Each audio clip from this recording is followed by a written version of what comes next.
Le Lirez-vous participe aux Nuits de la lecture 2026, 10e édition consacrée au thème Ville et campagne. Voici une lecture des textes sélectionnés par le Centre national du livre. Leurs enfants après eux, prix Goncourt 2018 de Nicolas Mathieu, suit au fil de plusieurs étés, entre 1992 et 1998, la jeunesse d'une vallée de l'Est de la France, marquée par la désindustrialisation. Dans ce roman d'apprentissage, des adolescents découvrent l'amitié, le désir et la violence des rêves brisés. Entre zones pavillonnaires, lacs artificiels et friches industrielles, le récit saisit cet entre-deux du territoire où l'avenir paraît incertain. Nicolas Mathieu donne chair à une génération qui cherche sa place dans un monde qui lui en laisse si peu. Debout sur la berge, Anthony regardait droit devant lui. À l'aplomb du soleil, les eaux du lac avaient des lourdeurs de pétrole. Par instants, ce velours se froissait au passage d'une carpe ou d'un brochet. Le garçon renifla. L'air était chargé de cette même odeur de vase, de terre plombée de chaleur. Dans son dos déjà large, juillet avait semé des taches de rousseur. Il ne portait rien, à part un vieux short de foot et une paire de fausses Ray-Ban. Il faisait une chaleur à crever, mais ça n'expliquait pas tout.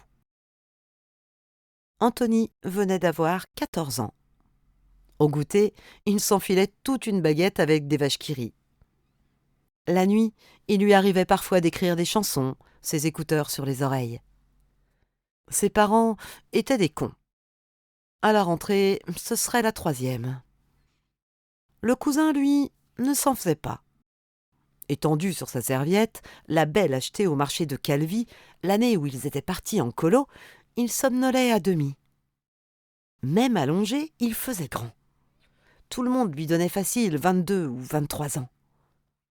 Le cousin jouait d'ailleurs de cette présomption pour aller dans des endroits où il n'aurait pas dû se trouver. Des bars, des boîtes, des filles. Anthony tira une clope du paquet glissé dans son short et demanda son avis au cousin si, des fois, lui aussi ne trouvait pas qu'on s'emmerdait comme pas permis. Le cousin ne broncha pas. Sous sa peau, on pouvait suivre le dessin précis des muscles. Par instant, une mouche venait se poser au pli que faisait son aisselle. Sa peau frémissait alors comme celle d'un cheval incommodé par un thon. Anthony aurait bien voulu être comme ça, fin, le buste compartimenté. Chaque soir, il faisait des pompes et des abdos dans sa piaule. Mais ce n'était pas son genre. Il demeurait carré, massif, un steak. Une fois, au bahut, un pion l'avait emmerdé pour une histoire de ballon de foot crevé. Anthony lui avait donné rendez-vous à la sortie. Le pion n'était jamais venu. En plus, les Ray-Ban du cousin étaient des vrais. Anthony alluma sa clope et soupira. Le cousin savait bien ce qu'il voulait. Anthony le tannait depuis des jours pour aller faire un tour du côté de la plage des Cunus, qu'on avait d'ailleurs baptisé ainsi par excès d'optimisme, parce qu'on n'y voyait guère que des filles topless et encore. Quoi qu'il en soit, Anthony était complètement obnubilé. « Allez, on y va !»« Non !» grogna le cousin. « Allez, s'il te plaît !»« Pas maintenant, t'as qu'à te baigner. »« T'as raison. » Anthony se mit à fixer la flotte de son drôle de regard penché. Une sorte de paresse tenait sa paupière droite mi-close, faussant son visage, lui donnant un air continuellement maussade. Un de ces trucs qui n'allaient pas, comme cette chaleur où il se trouvait pris, et ce corps étriqué, mal fichu, cette pointure 43 et tous ces boutons qui lui poussaient sur la figure. Se baigner. Il en avait de bonnes, le cousin. Anthony cracha entre ses dents. Un an plus tôt, le fils Colin s'était noyé. Un 14 juillet, c'était facile de se rappeler. Cette nuit-là, les gens du coin étaient venus en nombre sur les bords du lac et dans les bois pour assister aux feux d'artifice. On avait fait des feux de camp, des barbecues. Comme toujours, une bagarre avait éclaté un peu après minuit. Les permissionnaires de la caserne s'en étaient pris aux Arabes de la ZUP. Et puis, les grosses têtes de Hénicourt s'en étaient mêlées. Finalement, des habitués du camping, plutôt des jeunes, mais aussi quelques pères de famille, des Belges avec une panse et des coups de soleil, s'y étaient mis à leur tour.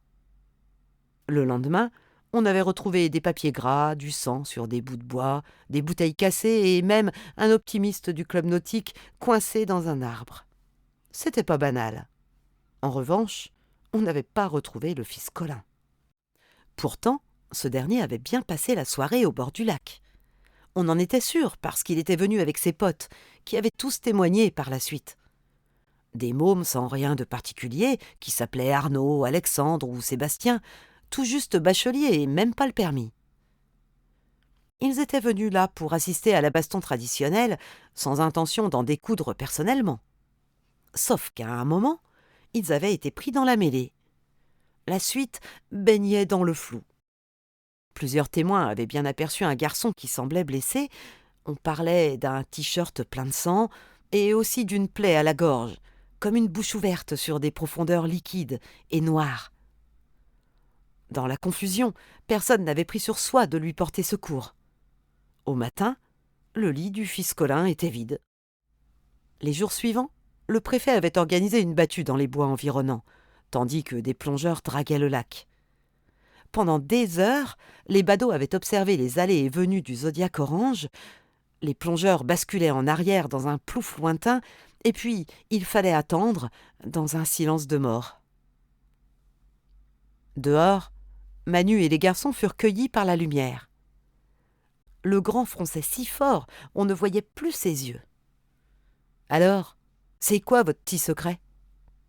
Le cousin allait se jeter à l'eau, mais le grand leva la main. « Vous entendez ?» La rue passait devant eux, déserte, bordée de médiocres maisons en briques. Les rares vitrines étaient passées au blanc d'Espagne. De l'autre côté, le haut fourneau dressait sa carcasse, résonnante, dans un frémissement de chaleur.